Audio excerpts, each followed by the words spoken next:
it's Will here. Just wanted to say thanks for joining watching the show. This is the third episode of a series called Group Home Stories, and there'll be a lot of those as well. I am going to start streaming the game Rust as a new player and going through the game and I guess getting better and better and better, hopefully. We will see.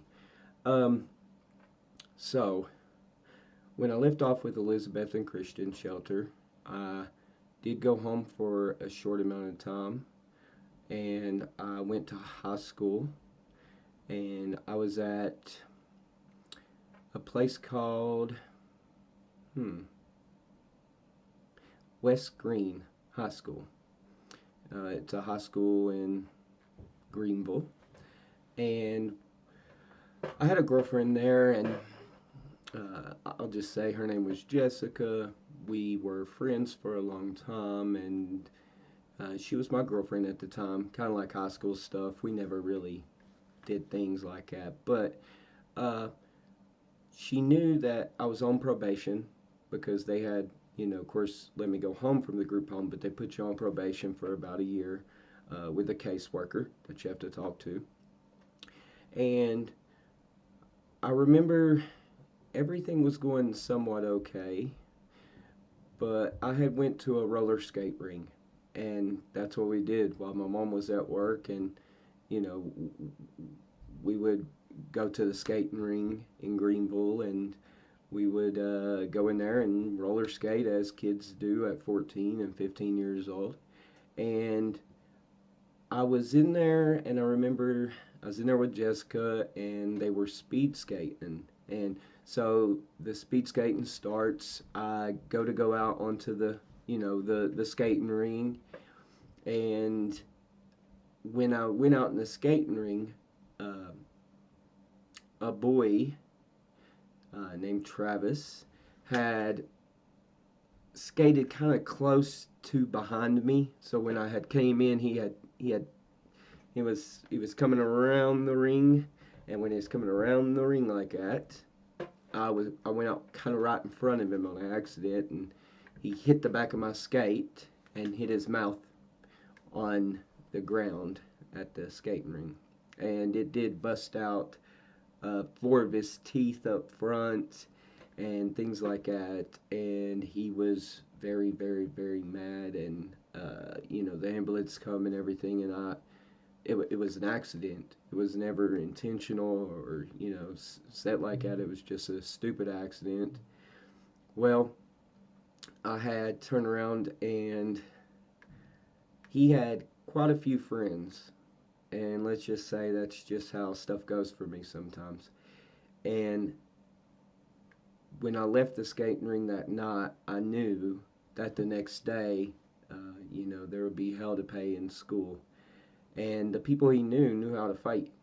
I mean, I already knew how to fight. I was fighting for a long time. Not saying I'm good at fighting, just that I will fight and I know how to when it comes down to it. So you do the best you can with what you got. Uh, but I knew things were going to get bad again. So of course, I was a class clown, had a lot of energy. I have a hard time sitting here not moving, but uh, that was a lot for people to deal with, I think, and being a class clown and making jokes and always interrupting and keeping people off task ain't helpful. So, you don't know these things as a child. You think you know everything, so, you know,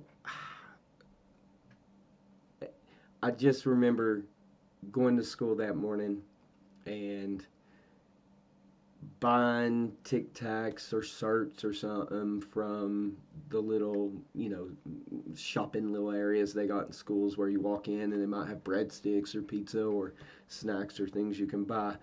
And as I was going to walk up the stairs, I remember one of the boys, Jimmy, looked at me and told me that I was going to fight him because of what I did to Travis. And I told him I didn't want to fight him.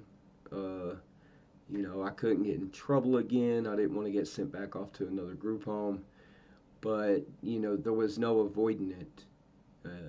And the principal was right there. I mean, he didn't like me either, so I guess it didn't matter that, Jimmy hit me a couple times first before I'd even do anything. And I thought that maybe keep me from going back to a group home, but it didn't. So, of course, we get into it. He hits me 3 or 4 times, hardest hits I've ever been hit in my life. Not life, but close. Like probably the second hardest I've ever been hit. And he punched me so hard I saw stars, and literal stars, not like 5 pointed stars, but just that power of a hit that makes you kind of you know see white a little bit. And of course, once after he hit me a couple times and I started fighting back, we were pretty evenly matched after that. But we both ended up spreading our ways, and I was friends with his brother and stuff, and I knew people that knew this person and blamed me, like I had did it, you know, intentionally or something. Couldn't get over the fact that accidents happen.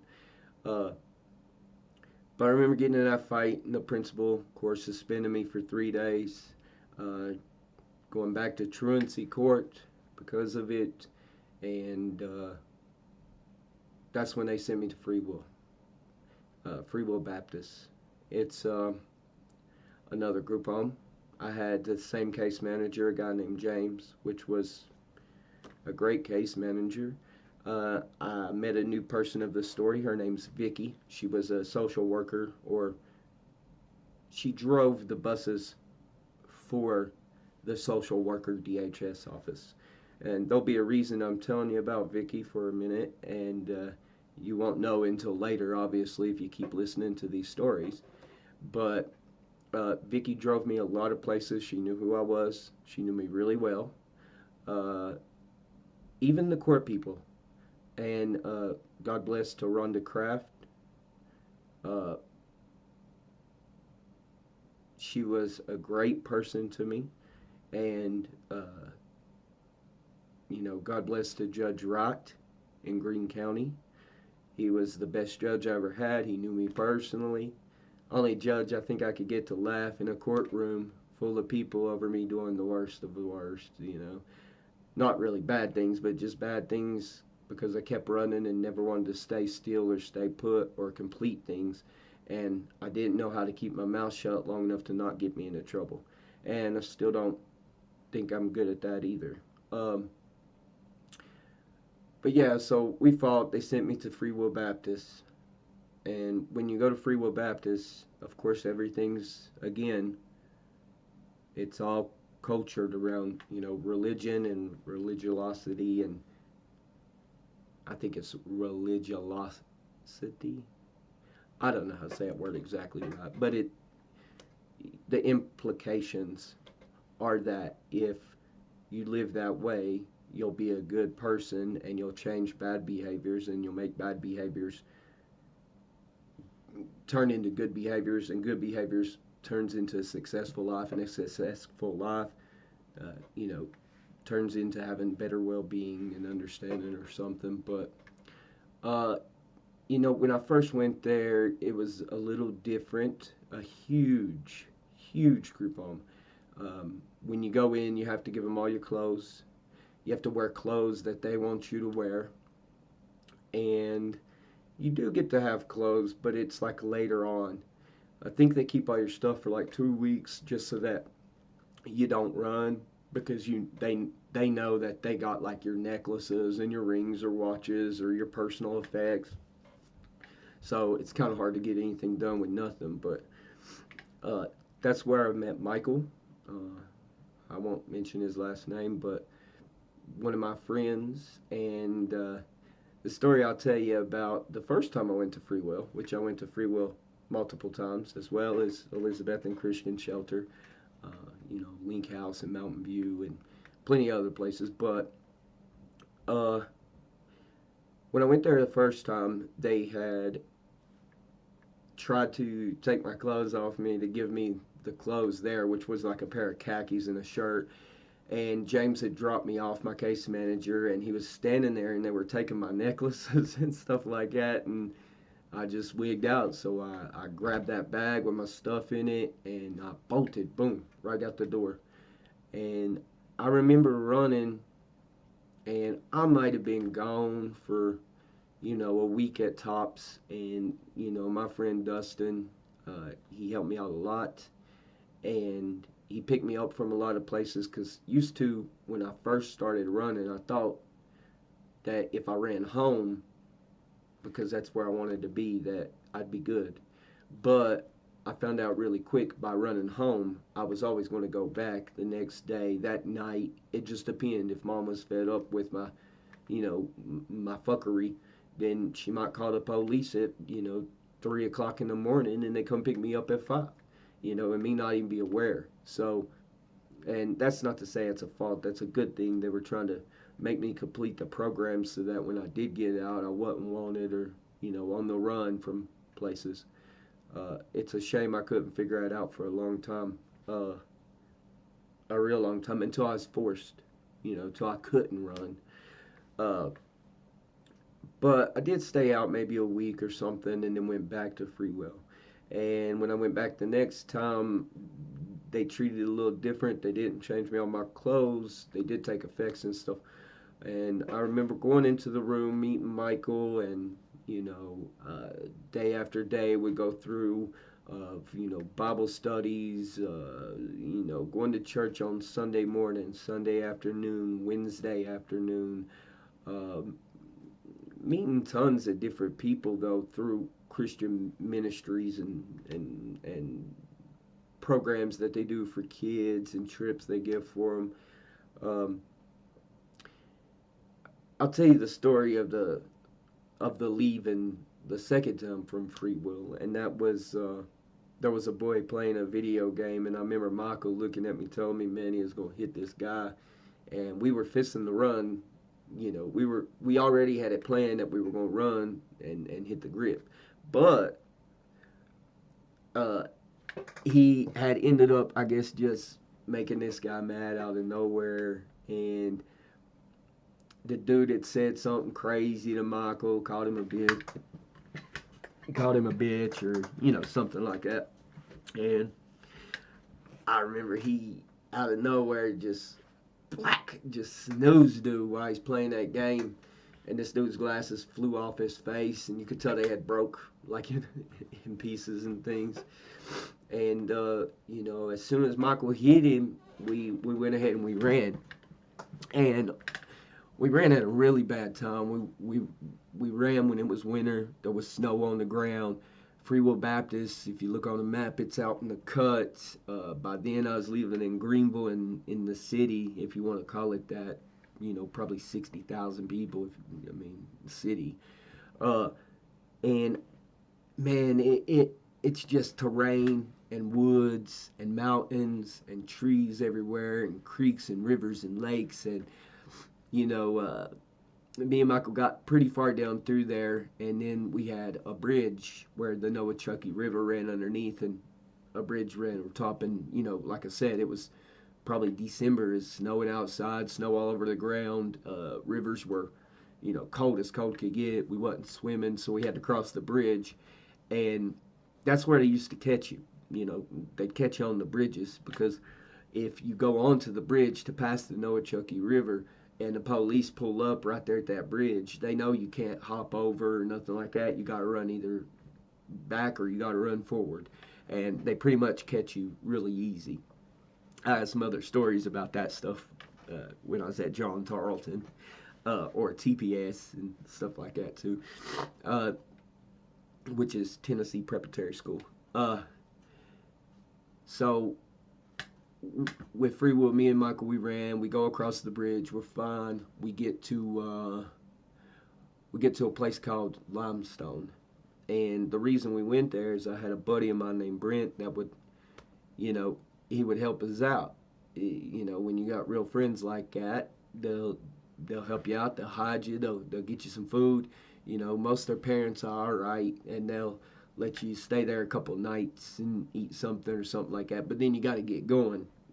after a day or two, and they were always good people, and his parents were great people to me. Real Southern boy, and he'll know who I'm talking about. And God rest his brother, so he knows what I mean. So I wanted to go to his house, but there wasn't nobody there. It's not that they had moved, but like, I guess he was gone and just his grandma was there and stuff, so you couldn't stay there or anything. But there was a church down the road, and I always knew it was there. And if you wanted to walk in the front, you could walk in where pews were, and you could lay down in there, sleep, whatever, get up, and they left that unlocked and open. But they did have another section to the church that was locked, and I knew that we could go in there and there would be food in there and stuff. So when we opened the door, there was a little room with a bed in it. And there was food and something to drink and a thing. So we got some food, got the drinks, laid in that room. And then out of nowhere, Michael says he's going to go to the bathroom. And then I start hearing this loud, woo, woo, woo, woo. So, I'm picking up what I can real quick. And then we dip. And I'm like, Michael, why'd that alarm go off? What were you doing?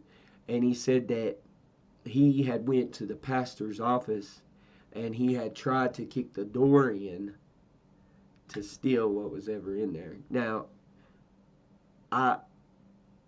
when he said that to me, realistically, I stopped being his friend in that moment.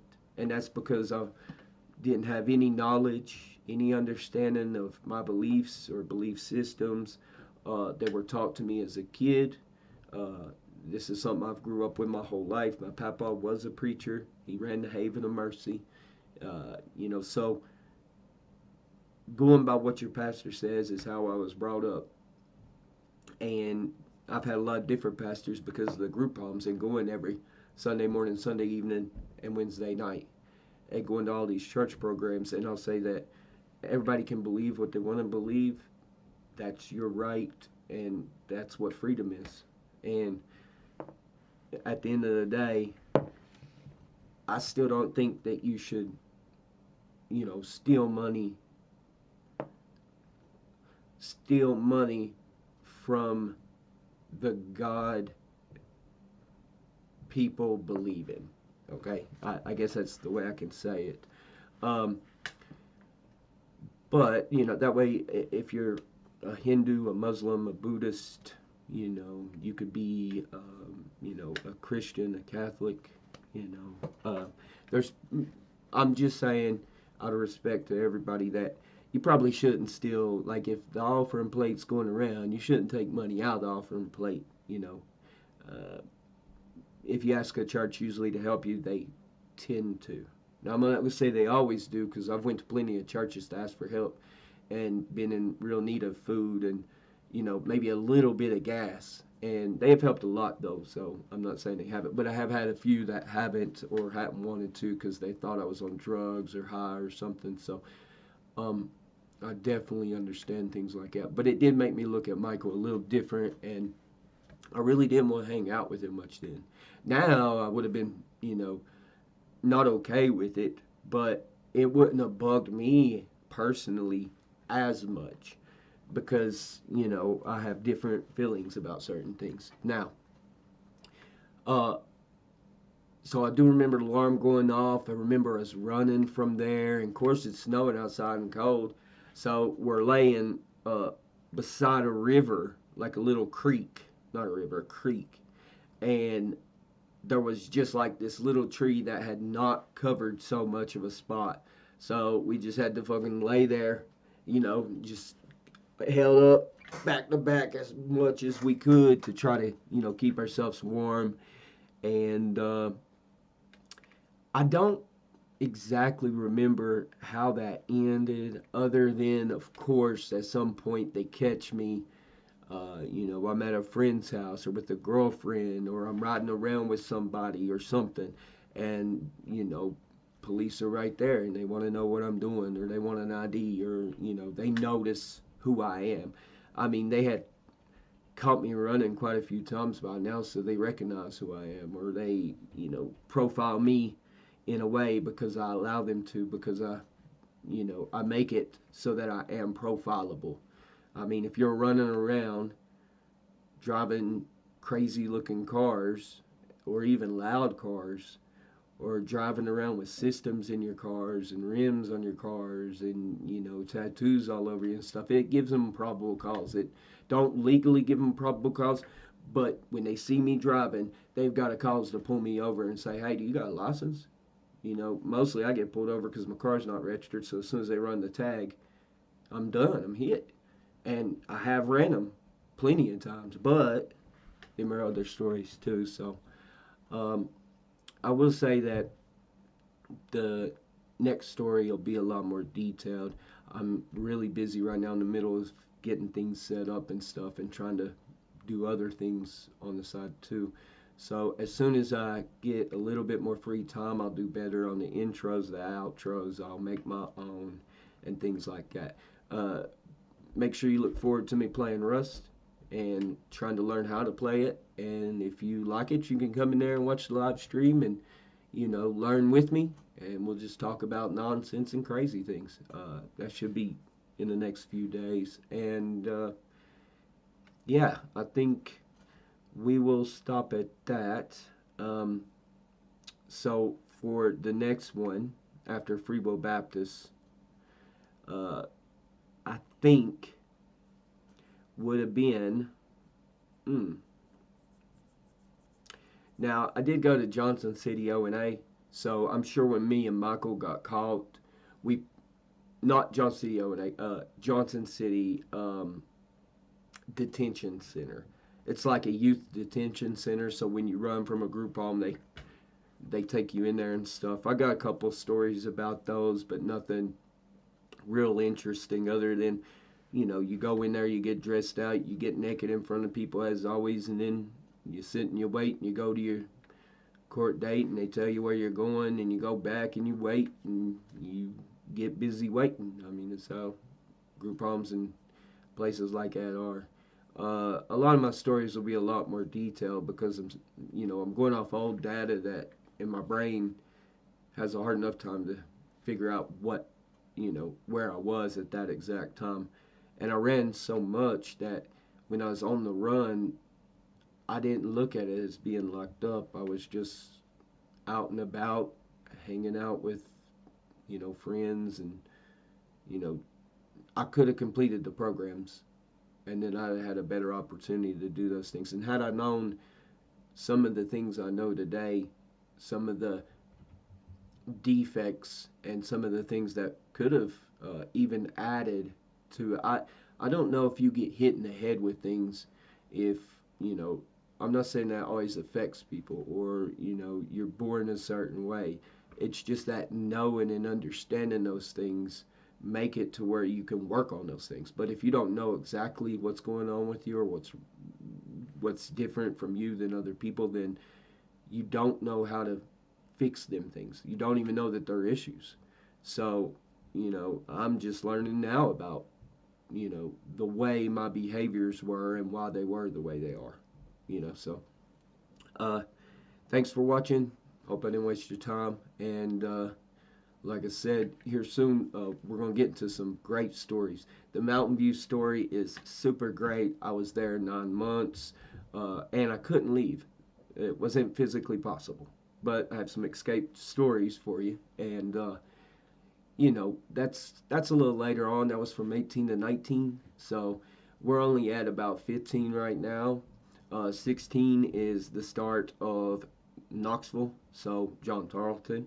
And John Tarleton's crazy. It's a crazy story. I end up getting pistol whipped in it and things like that. So check back in a few days and I'll have you another update. Thanks for watching. Y'all have a great afternoon. Don't forget to subscribe and like.